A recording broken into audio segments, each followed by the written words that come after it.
محمد سے قاسم سے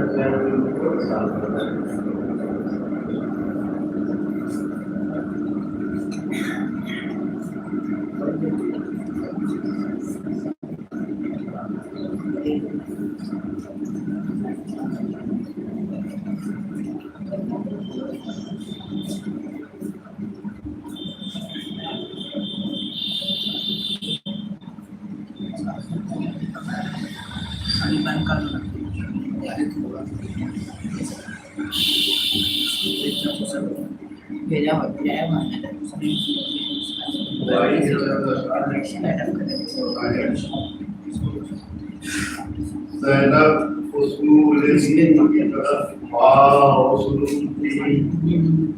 نانا شہر میں بھی تو بالکل رسول کی مائی کے ساتھ سارے سفر میں بدبو تھی دربار میں علی کا مجسم حضور تھی زینب کہیں حسین تو کہیں پر حسن بنی زینب کا ایک تن کا مگر بنی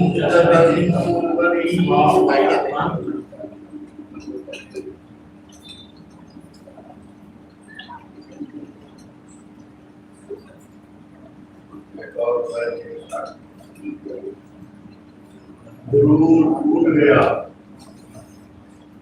کوئی مرتبہ نہ تھا غرور ٹوٹ گیا کوئی مرتبہ نہ ملا ستم کے بعد بھی حاصل دفع نہ ملا سر حسین ملا ہے یزید کو لیکن شکست یہ ہے کہ پھر بھی چھپا ہوا نہ ملا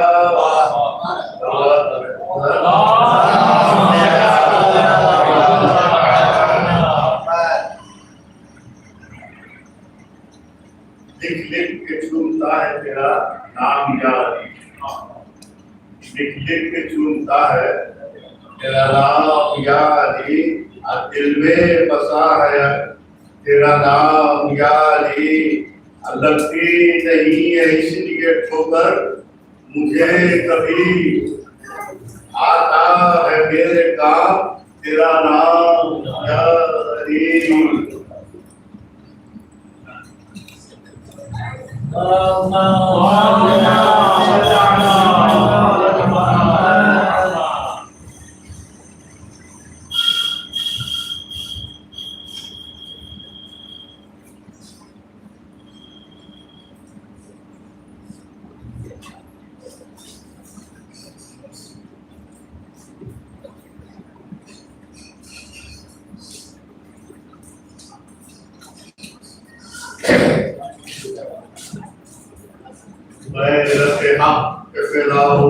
گئے ہونے والے پر سے اپنے ادا ہو گئے ہونے والے مالک ملک کے مقام سے رہا ہو گئے ہونے والے نقش نئے عزم سے کوشش کی ہے بطور جماعت کو کہ سامی بے پیر ہاتھی کا میرا خدا اپنے شبیر ان لئیوں نے اٹھا رکھیا کوئی تدبیر کے بھی طرح سے مٹ جائے ادا کی تدبیر ادا میں اپنے مگرہ گرفتار رہے ہر زمانے رسوا سر مزار رہے ممکن ہے کہ کھانا ہو قیامت کی وہ جنگ کربلا میں سب کفار سے حضرت کی وہ جنگ ناصر سیاست کی وبا تھی، نہ حکومت کی وہ جنگ، نہ صبر و ایثار تھی، ظلم اور ثقافت کی وہ جنگ، ورنہ کیوں جنگ کے میدان بے اثر ہوتے احباب کی گود میں، کہ پیاس سے مستر ہوتے ہو چکے تیر ستم سے، علی اصغر جو تمام داخل خیمہ ہوئے، روک سکے آخر کوئی امام مقبول پہ اولاد نبی کا کوئی دیکھے یہ مقام دست شبیر، بجانا تحفظات و سلام و تنقید کے، چلائی تو سب رونے لگے، آپ ایک ایک سے مل مل کے جدا ہونے لگے، افعال روشن جو برآمد ہوئے خیمے سے حضور پس در رہ گئے، ناموس امام جمہور اب تصور میں وہ منظر کے دل ہم سے ہے چور چند لفظوں میں ہے، بس ذکر شہادت مردو کیا کہوں، آہ وہ مظلوم کہاں تک پہنچا، رک گئے پاؤں تو سرنوں کے سینہ تک پہنچا، دفت نرد سما میں ہوا برپاد بحران مسترا تم میں بڑھے، سوئے حرم بد انجام سرد بھی ہونے نہ پائی تھی، ابھی لاش امام کے جلانے لگے کفار، غریبوں کے قیام کوئی سیدانیوں کا پوچھنے والا نہ رہا، گھر میں سولوں کے سوا کوئی اجالا نہ رہا، تاب کس نے ہے کرے کون کو حالات ختم، اب بے کسی کھاتی تھی شام میں غریبان کی قسم، وقت گزرا تو بڑھاتا ہوا تیزی سے قدم، سامنے شام کا بازار تھا اور اہل حرم بے رضا ہے نظر، در گئے کفار میں تھے، کبھی بازار میں تھے اور کبھی دربار میں تھے۔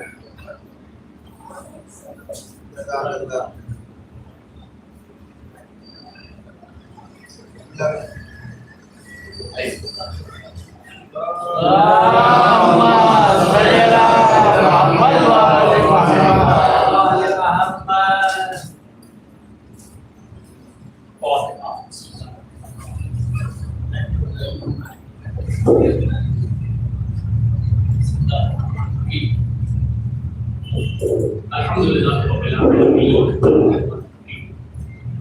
مالک یوم الدین ایاک نعبد و ایاک نستعین اهدنا الصراط المستقیم صراط الذین انعمت علیہم غیر المغضوب علیہم ولا الضالین، صدق اللہ العلی العظیم۔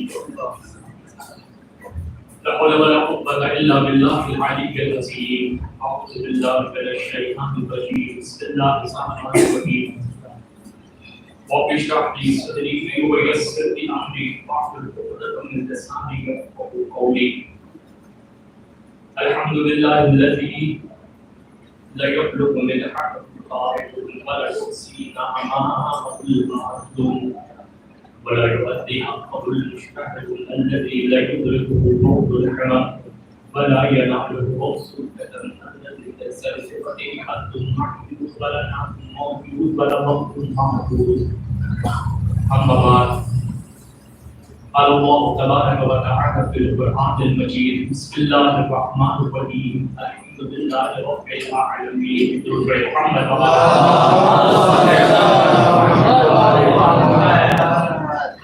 گزارش ہے ایک دفعہ سورہ الحمد تین دفعہ سورہ الوضاح کی تلاوت کرنا کہ عصمت بانو مرحومہ بنت سید محمد قاسم مرحوم کے لوگ گزار کرنا ہے۔ اللہم صل علی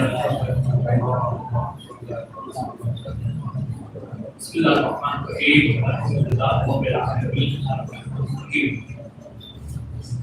مالک یوم الدین، ایاک نعبد و ایاک نستعین، اهدنا الصراط المستقیم، صراط الذین انعمت علیہم بسم اللہ الرحمن الرحیم والله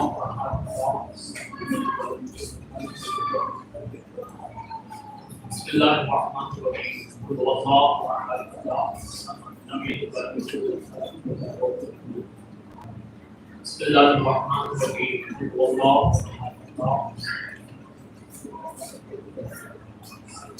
اللهم صل على محمد وعلى صل على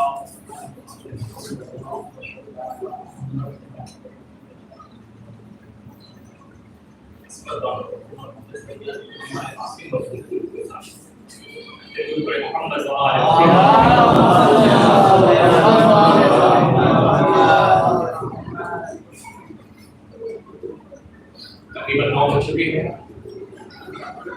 اور مبارک رمضان کی 2 تاریخ امید کرتے ہیں کہ انشاءاللہ اردو کو کبھی نہیں دیا جائے گا کیونکہ بہرحال دن بھر کی کہیں نہ کہیں بہرحال ایک انسان کے جسم پر آگے ہوتی ہے جسم کے بہت فکر بھی بتاتی رہتی ہے تو بہرحال دیکھتے سارے مومنہ کی سارے ثواب کی کوشش ہے جو ان کے بچوں نے منعقد کی ہے اور آپ لوگ شرکت کرنے کے لیے مرحومہ کے سارے ثواب کے لیے ہم تشریف لائے ہیں تو گفتگو کو بہت مختصر کرتے ہوئے منزل مقصود تک پہنچنے کی مکمل کوشش کی جائے گی. میٹر یہ نہیں کرتا ہے کہ کتنا پڑھا اب نہیں کرتا کثرت تو میٹر کرتا نہیں بس یہ ہے کہ اگر گفتگو 5 سے 7 منٹ میں بھی اگر بات مفید بات اگر منتقل ہو جاتی ہے اس مجلس میں اس بچے اعضاء سے تو مرحومہ کے سارے ثواب کے لیے بہترین ذخیرہ اور سرمایہ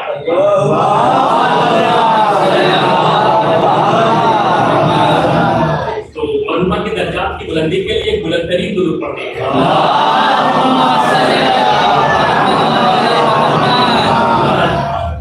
اور امید یہی کرتے ہیں کہ پوری آج کی جو مجلس ہے وہ فقط معصوم کی 2 حدیث آپ کے سامنے پڑھی جائے گی اسی 2 حدیث کی گفتگو تمام ہو جائے گی.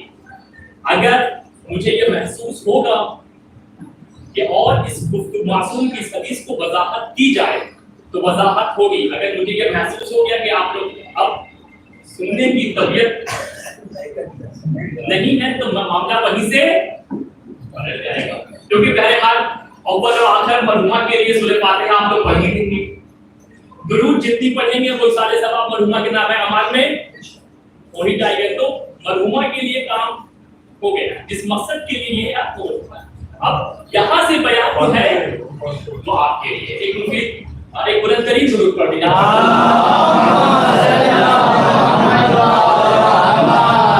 اس سے بہتر درود پڑھے محمد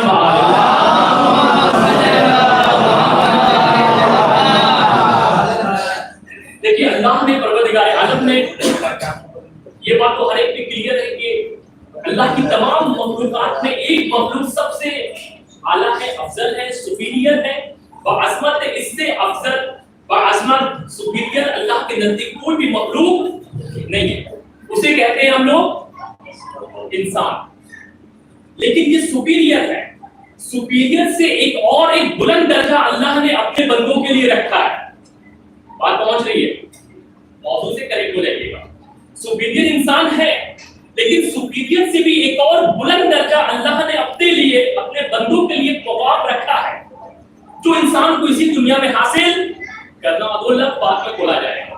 ٹھیک ہے اب یہاں پہ اللہ نے اس لفظ تک یا اس منزل مقصود تک اپنی سپیریئر مخلوق کو پہنچانے کے لیے انبیاء قرآنی کتابیں صحیفے رسول اولیاء یہ تمام کے تمام یہ جو ہدایت کے جو وسائل ہیں یہ اسی مقام تک کے پہنچانے کے لیے اللہ نے خلق کی ہے.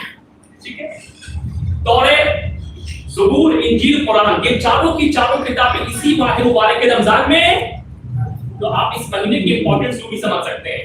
یہ مہینہ وہ ہے جس میں اللہ نے قرآن تورات زبور انجیل چاروں آسمانی کتابیں اسی مبارک مہینے میں اللہ نے نازل کی ہیں اور سب کا مقصد تمام کی تمام کتابوں کا مقصد ایک ہی ہے کہ اللہ نے جو مقام انسان کے لیے رکھا ہے انسان اس مقام کو حاصل کر لے.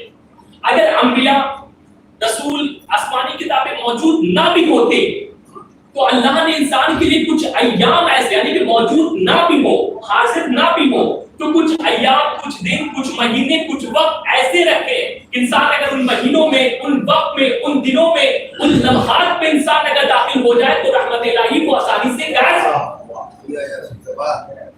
اگر انبیاء، آسمانی کتابیں اگر بر وقت آپ کے پاس موجود بھی نہ ہو تو ایسے ایام بھی رکھیں، ایسے دن بھی رکھیں، ایسے مہینوں کو بھی رکھا ہے، ایسے لمحات، لمحات سیکنڈ بھی اللہ نے ایسے رکھے کہ اگر ان لمحات میں انسان داخل کر لے اپنے وجود کو تو اس لمحے میں انسان اس قربت کے سفر کو بآسانی، ان میں سے ایک سب سے مبارک مہینہ ماہ مبارک رمضان ہے، جس پہ انسان اگر دیکھیے پہلے سب سے پہلے یہ ڈاؤٹ یا ایک انسان کا کلیئر ویژن ہونا بہت ضروری ہے کہ زندگی اگر ہے تو زندگی کو کس طریقے سے گزار کر کہاں لے جانا ہے، یعنی ہم اپنی زندگی کے ڈرائیور ہیں۔ یہ لائف زندگی ایک امانت ہے، جب امانت ہے تو امانت کو کس طریقے سے مالک کو امانت کو ادا کرنا ہے، واپس کرنا ہے، اور امانت کی ادائیگی کے لیے اہمیت بڑھائے کہ یہ کس کس طریقے سے یہ تمہاری امانتیں واپس ہونی ہے۔ ان میں سے ایک ماہ مبارک رمضان ہے جس پہ انسان تیزی سے اس امانت کو ادا کر سکتا ہے جتنی تیزی سے انسان اور دنوں میں اور مہینوں میں ادا نہیں کر سکتا ہے۔ اس میں اتنی زیادہ وسعت، رحمت، برکت، کشادگی انسان کے لیے اللہ نے دروازے کھول رکھے کہ انسان قربت کا سفر یا یوں کہا جائے کہ کامیابی کا سفر، یوں کہا جائے کہ ہدایت کا سفر، یوں کہا جائے کہ نجات کا سفر بہت تیزی سے اس مہینے میں انسان طے کر سکتا ہے۔ اور اس کے لیے سب سے پہلی شرط یہ ہے کہ ماہ مبارک رمضان کا روزہ دیکھیے اللہ کا کوئی بھی آپ نے جو جب کفارہ رکھا گیا ہے یہ سارے کفارے وغیرہ یہ اس کو پنشمنٹ پر سمجھیے گا، اس کو پنشمنٹ، یہاں جو کفارے کو پنشمنٹ مت سمجھیے گا، پنشمنٹ بتاتی ہے کہ امپورٹنس کیا ہے۔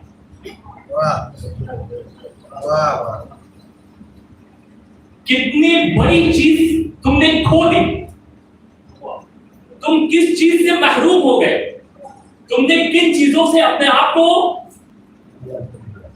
یہ وہ چیز کو بتا دی۔ پروردگار ہمیں اور آپ کو دے کے پنشمنٹ دے کے کیا اس کو تسلیم کرنا ہے، کیا اس کے ایگو میں کوئی سیٹسفائیڈ ہوگا کہ ہم نے بھائی تم نے نہیں کیا تو بس ہم تمہیں تو چھوڑنے والے نہیں ہیں، اور جو بھیا پنشمنٹ 60 پہ 60 روزے رکھو، یہ پہ یہ رکھو، اور نہیں تو یہ کرو، نہیں۔ ان چیزوں پہ دیکھیے وہ نہیں، وہ بندوں پہ حکومت نہیں کرنا چاہتا ہے، بندوں کو راضی کرنا چاہتا ہے۔ حکومت کرنا ہوتا تو وہ آپ کو نفس دیتا ہی نہیں، بات سمجھ رہی ہے؟ اگر حکومت کرنا ہوتا اسے تو وہ آپ کو نفس دیتا ہی نہیں، ایک چیز فکس کر دیتا اور اسی فکس سسٹم پہ آپ خود کو آٹومیٹک رن کرتے رہتے ہیں اور پوری زندگی اسی فکس سسٹم پہ نفس دیکھ کر راضی کرنا چاہتا ہے۔ اس چیز کو محسوس کرنے کی ضرورت ہے۔ نفس حکومت کرنا اس کا مقصود نہیں ہے، اس کا مقصد پنشمنٹ دینا نہیں ہے، اس کا مقصد تمہیں اپنی بارگاہ میں 5 وقت بلا کے زحمت دینا نہیں ہے۔ اگر زحمت دینا ہوتا تو وضو ہٹا کے تیمم کیوں رکھتا؟ اگر زحمت دینا ہوتا تو سفر میں روزہ ہٹا کیوں دیتا؟ زحمت دینا ہوتا تو پھر مریض سے روزہ اٹھا کیوں لیا اس نے؟ یہ چیزیں کچھ انڈیکیٹ کر رہے ہیں، بابا آپ کو متوجہ کر رہے ہیں ان چیزوں کی طرف کہ آپ سمجھیں کہ یہ مہینہ کتنی برکت، وسعت، نجات، ہدایت، تزکیہ نفس، پاکیزگی کی طرف آپ کو لے جانا چاہتی ہے۔ وہ سفر جو اللہ نے، وہ مقام جو آپ کے لیے رکھا ہے، وہ یہ مہینہ آپ کو وہاں تک لے جانے کے لیے آیا ہے۔ اس کا استقبال کرنا ہے، استقبال کرنے کی ضرورت ہے تو ایک بلند ترین درود پڑھیں تاکہ آگے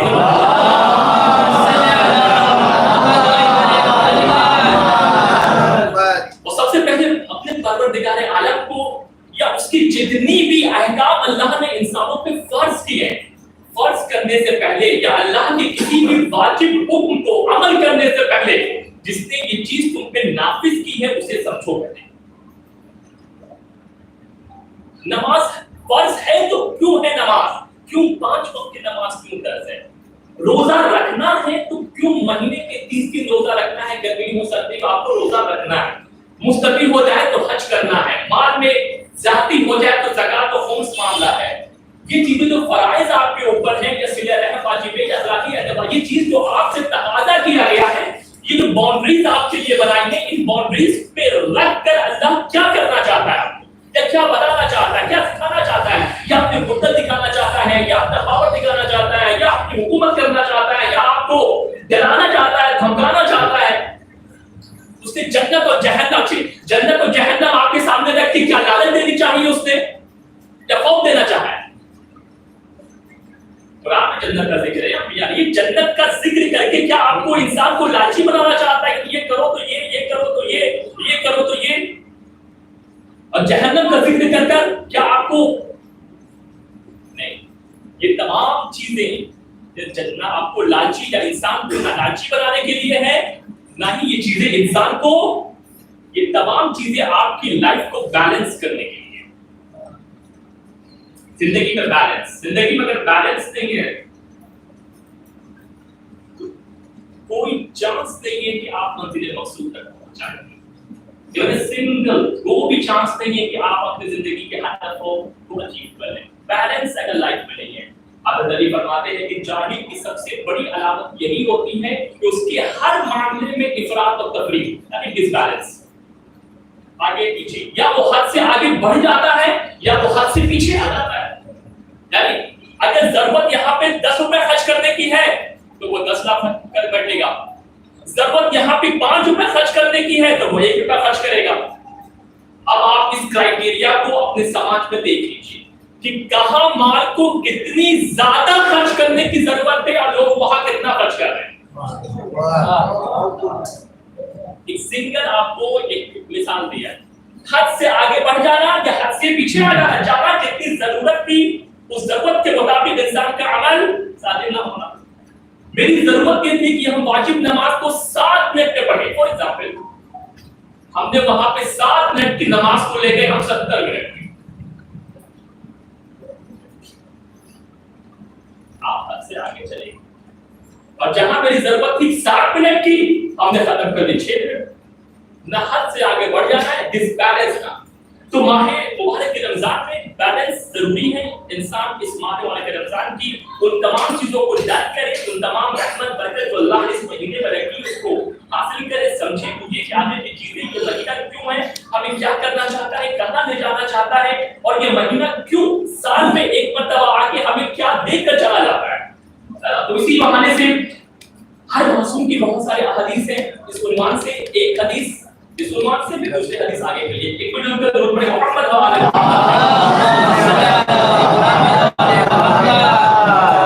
امام رضا علیہ السلام کا زمانہ ہے.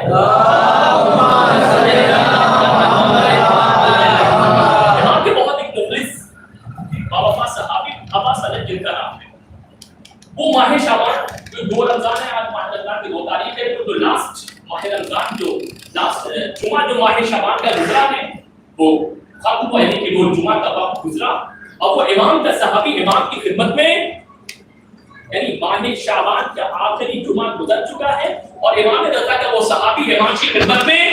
اس حدیث کو بہت بدقت سنیے گا. اس حدیث سے آپ ماہ رمضان کی امپورٹنس کی ویلیوز کو سمجھنے کی ہم کوشش کریں گے اور آگے کی جو 28 دن ہمارے پاس جو اپرچونٹی ہے ہمارے پاس، اس کو کس طریقے سے ہمیں یوز کرنا ہے اپنے لیے، جنتی بننے کے لیے نہیں، زندگی کو کامیاب بنانے کے لیے. جب زندگی کامیاب بن جائے گی جنت خود بخود آپ کی مشتاق ہوگی. جب زندگی مفید ہو جائے گی تو خود امام زمانت کے نافلوں میں تمہارا شمار ہو جائے گا. جب زندگی اس قابل، جب زندگی اس زینت، جب زندگی مزین ہو جائے گی تو تم خود بخود اس مقام پہ پہنچ جاؤ گے جہاں اللہ تمہیں مقام پر دیکھنا چاہتا ہے. تو یہ مہینہ وہی مہینہ ہے. اب آپ دیکھیے امام کی خدمت میں وہ امام کا صحابی پہنچا اور امام نے اس کو نصیحت کی ہے اس ماہ شعبان کے آخری جمعہ میں جو نیکسٹ منتھ آنے والا ہے اس کی سلسلے سے 4 منٹ پڑھو. فرمایا امام نے کہ اب تک تم نے جتنی کوتاہیاں کر لی ہیں، جتنی لاپرواہی ہو چکی ہے آپ سے ابھی تک، جو بھی آپ سے اسٹیپ غلط ہوا ہے، جو بھی ان تمام معاملات کو اب آپ درست کر لیجیے. پہلی دفعہ جتنی بھی کوتاہیاں آپ سے، غلطی جتنے بھی گناہ آپ سے اب ہو چکے ہیں، یہ ماہ شعبان کا آخری جمعہ ہے اور نیکسٹ فوراً ماہ رمضان کی انٹری ہے. امام نے کہا تھا جتنی کوتاہیاں ہو چکی ہیں ان کوتاہیوں کو آپ یعنی کہ تمام خراب معاملات کو آپ کیا کر لیجیے، اب آپ صحیح کر لیجیے. اور فرمایا کہ جو چیز تمہارے لیے مفید ہے اسے اب انجام دے. مفید فائدہ مند. انسان یہ بھول جاتا ہے کہ انسان دو چیزوں سے مل کے بنا ہے، ایک جسم اور ایک روح. ہر انسان کو جسم کے لیے مفید چیزوں کا پتہ ہے، لیکن جو چیزیں اس کے روح کے لیے مفید ہیں اس سے بے خبر ہے. امام نے متوجہ کیا کہ اپنے لیے جو بھی مفید یعنی جسم اور روح، جتنی بھی چیزیں آپ کی جسم اور روح کے لیے مفید ہیں اسے آپ انجام دینا، انجام دو، یعنی انجام دیجیے تاکید سے. اور پھر امام نے فرمایا کہ کثرت سے دعا کرو. دعا کا مطلب کیا ہوتا ہے؟ دعا کرنا. ہر بندہ دعا مانگتا ہے بارہا. اب میرا سوال یہاں پہ سوال ہے کہ دعا کا مفہوم ہمارے ذہنوں میں کیا ہے؟ ہم دعا کی ڈیفینیشن کیا کریں گے؟ دعا کی تعریف ہمارے نظر میں کیا ہے؟ دعا کسے کہیں گے؟ دعا اپنے ہاتھوں کو پھیلانا، اوکے، اور پکارنا اور گزارش کرنا. اچھا، کیا دعا کرنا ضروری ہے خدا کی بارگاہ میں؟ کیا خدا ہمارے حالت سے، ہمارے ضرورت سے، ہماری تنگی سے کیا اس کو دل نہیں ہے؟ کیوں کہا کہ پھیلاؤ ہاتھ، کیوں کہا کہ مانگو، کیوں کہا کہ پکارو؟ بات ہماری پہنچ رہی ہے. دعا امام نے فرمایا کہ دعا کرو. دعا کا مطلب ایک سب سے بڑا مطلب دعا کا حاجت طلب کرنا. کیا دعا کا مطلب حاجت طلب کرنا ہوتا ہے؟ دعا کا مطلب نہ حاجت طلب کرنا ہے، نہ ہاتھ کو پھیلانا ہے. عرب میں، عربی لغت میں دو لفظ آتے ہیں، سوال اور دعا. سوال کا مطلب ہوتا ہے ضرورت کے لیے اپنے زبان کو کھولنا یا ہاتھوں کو پھیلانا. سوال یعنی مانگ. اسی لیے آپ نے بہت سی معصومین کی حدیث سنی ہوگی، فلاں شخص آیا اس نے پیغمبر کے نواسے سے سوال کیا. وہ سوال نہیں ہوتا. بعض جگہ سوال مطلب اپنی ضرورت اور حاجت کو فرزند نبی کے سامنے اس نے پیش کیا. دعا یعنی اللہ کو پکارنا. اب یہ بتائیں کہ کیا اللہ کو پکارنا ضروری ہے؟ کیا بغیر پکارے وہ ہماری نہیں سنے گا؟ ضروری ہے کہ پکارے تبھی وہ سنے. ضروری ہے کہ ہاتھوں کو پھیلائے تبھی وہ ہمیں عطا کرے. کیا اس کو مزہ آتا ہے کہ بندہ میرے سامنے گر گرائے، روئے، پھیلائے، روئے؟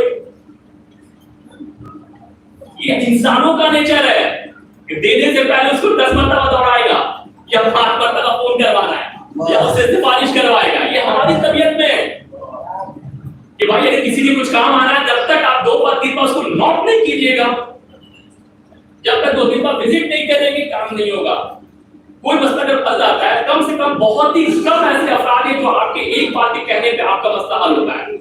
جب تک 2 بار 3 بار نوٹ نہیں کیجیے، جب تک 2-3 بار یہ نہیں کیجیے، سوال نہیں کیجیے. یہ ہماری طبیعت میں ہے، لیکن اللہ کی طبیعت میں، اس کے مزاج میں، مزاج خلاقیت میں یہ نہیں ہے کہ کچھ بندہ نہیں. یہ دعا فقط اور فقط اس لیے ہے. دعا یعنی پکارنا. یعنی کیا؟ اس پکارنے کے ذریعے سے بندہ ہر وقت اللہ کی عظمت کا اقرار ہے اور اپنی ایک عبسی عاجزی اور کمزوری کا اعلان. بس یہ بندہ ناچیز، جو کچھ بھی میری زندگی کا دار و مدار ہے، سرمایہ ہے میری زندگی کا، جو بھی دھوکہ ہے وہ تیری ہی ذات سے، تیری ہی قدرت میں، تیری ہی ہاتھوں سے گزری ہے. یعنی بندہ جب پروردگار کی بارگاہ میں پہنچے تو اپنے آپ کو عاجز سمجھے. عاجز یعنی بس فقیر، مسکین، کچھ بھی نہیں. جو کچھ بھی ہے وہ میری طرف سے ہے. جو کچھ میرے پاس ہے، قوت گویائی ہو یا مال ہو یا دولت ہو یا عزت ہے یا شہرت ہے، یہ عبادت کا طریقہ ہے، یہ اٹھنے بیٹھنے کی قوت، یہ پکارنے کی بھی جو سلیقہ تمہیں دیا، یہ تیری ہی طرف سے ہوتا ہے. پکارنا یعنی عظمت عظمت خدا کا اعلان، اقرار اور اپنی عاجزی اور اپنی گناہوں کا اعتراف، یہ دعا ہے پکارنا۔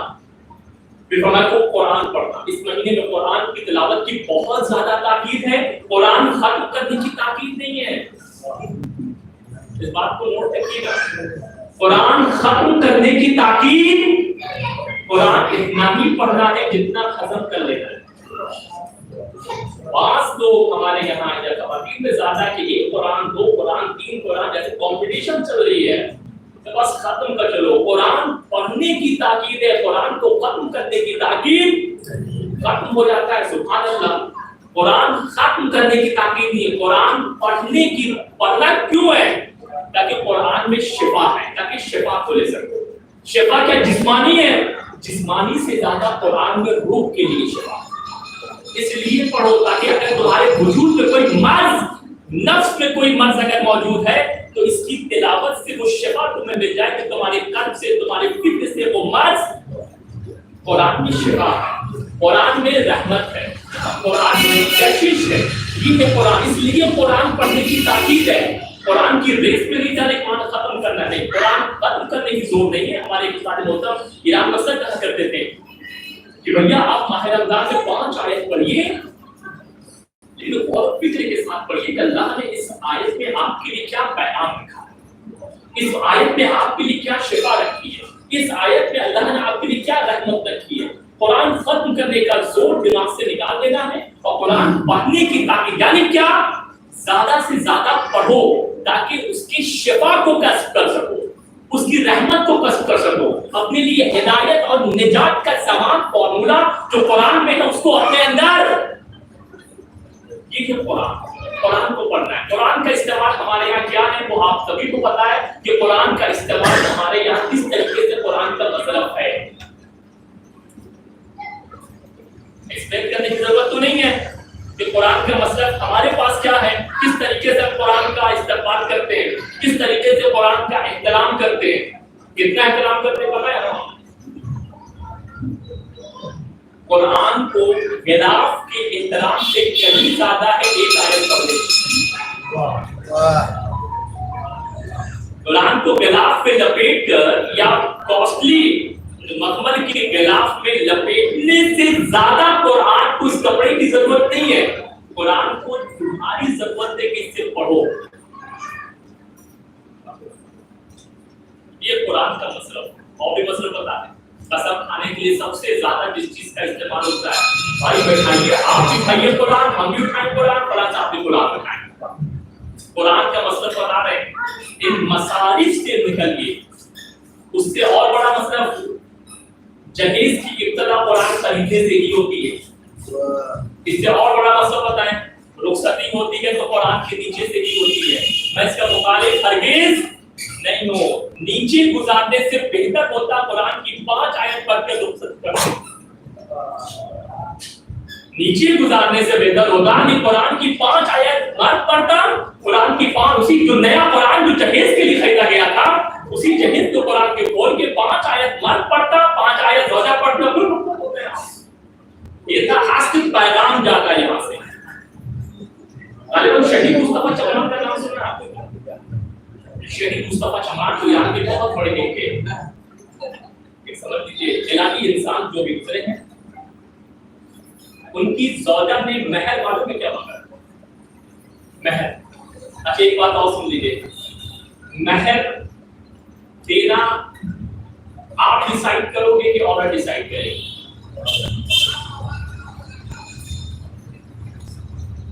مہر کا اختیار کس کو ہے؟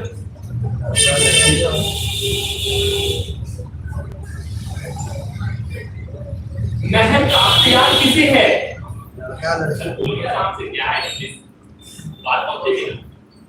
مہر کا اختیار کس کو ہے؟ زوجہ اور شوہر دونوں کو، اور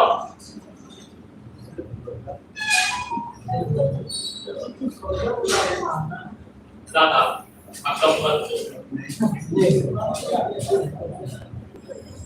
ایک شرعی مسئلہ اسی بہانے آپ تک پہنچ رہے ہیں، اس لیے یہ بات یہاں پہ آگے آپ تک منتقل کرنا۔ مہر مطلوبہ ہوتا ہے، محض مرد ڈیسائیڈ نہیں کر سکتا کہ اب 14,786 دیں گے. اگر عورت 14 لاکھ بھی مانگ لے گی نا اور اگر نکاح اسی عورت سے کرنا ہے تو دینا پڑے گا 14 لاکھ.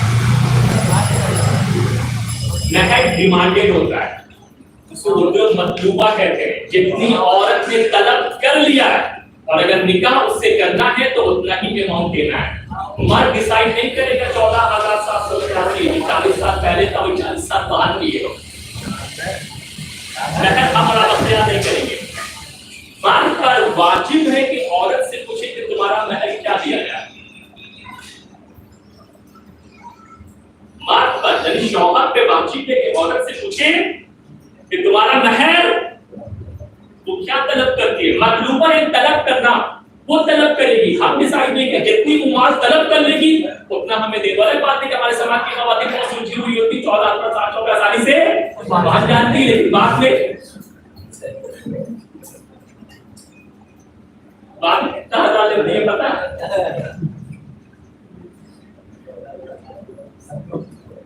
وہاں پہ 14,000 معاملہ آسانی سے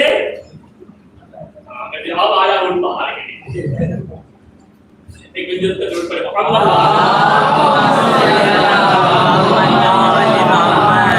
اس سے بہتر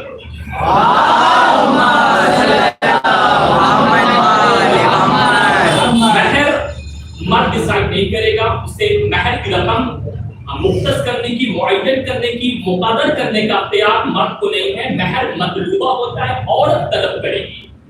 طلاق کا حق کس کے ہاتھ میں ہوتا ہے؟ شرعی مسئلہ آگے بات واضح کرتا ہے. جس طریقے سے مہر کی رقم کو معین کرنے میں شوہر کا کوئی بھی رول اور دخل نہیں ہے, سیم طلاق کے معاملے میں اب عورت کا کوئی بھی دخل نہیں طلاق کے معاملے میں. اب طلاق کا کلی اختیار کس کے ہاتھ میں ہے؟ شوہر کے ہاتھ میں. طلاق کی خلا یعنی وہ طلاق جو عورت اپنے شوہر سے لیتی ہے, وہ طلاق اگرچہ طلاق وہ عورت مانگ رہی ہے لیکن طلاق کا صیغہ جب بھی جاری ہوگا وہ شوہر کی طرف سے ہی جاری ہوگا. طلاق کا صیغہ نہ عورت خود پڑھ سکتی ہے اور نہ ہی کسی وکیل کو معین کر کے طلاق کا صیغہ جاری کروا سکتی ہے. کیوں؟ اسے حق طلاق ہی حاصل نہیں ہے. اس لیے بعض اوقات ہے بہت ساری چیزیں یہ چیز واضح ہونی چاہیے کہ جیسے مہر کا اختیار کلی اختیار عورت کے ہاتھ میں ہے, طلاق کا کلی اختیار یہ شہید مصطفیٰ جمران کی زوجہ شہید مصطفیٰ جمران نے رقم معین نہیں کی کہ اتنا میں نہیں. شہید مصطفیٰ جمران کی زوجہ نے مہر کی رقم تقریباً 1000 دفعہ درود مانگی تھی.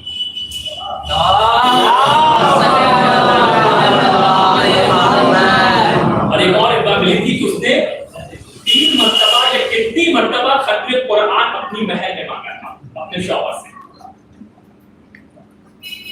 یہ وہ لوگ ہیں جن کے لیے ان کے اوپر میٹیریل لائف مادی چیزیں ان پر غالب نہیں ہوتی. یہ چیزیں بہت دور ہے. ہم جن لوگوں سے کوشش کریں ہم لوگ ان چیزوں کو اپنی زندگی میں داخل کریں.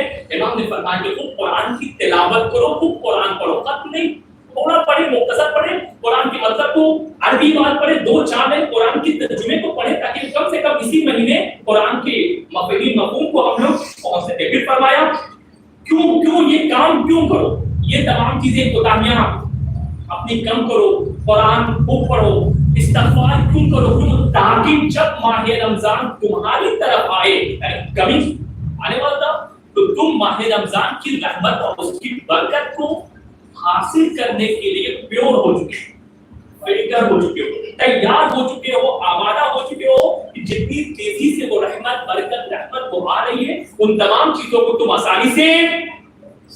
اور اگر یہ چیزیں تمہارے پاس نہ ہو, اگر انسان چیزوں کو نہ کرے, مطلب استغفار نہ کرے, توبہ نہ پڑھے, مطلب گناہوں کی مغفرت نہ کرے, کوتاہیوں کا تدارک نہ کرے, تو اس کا کیا اس کو رحمت نہیں پہنچے گی.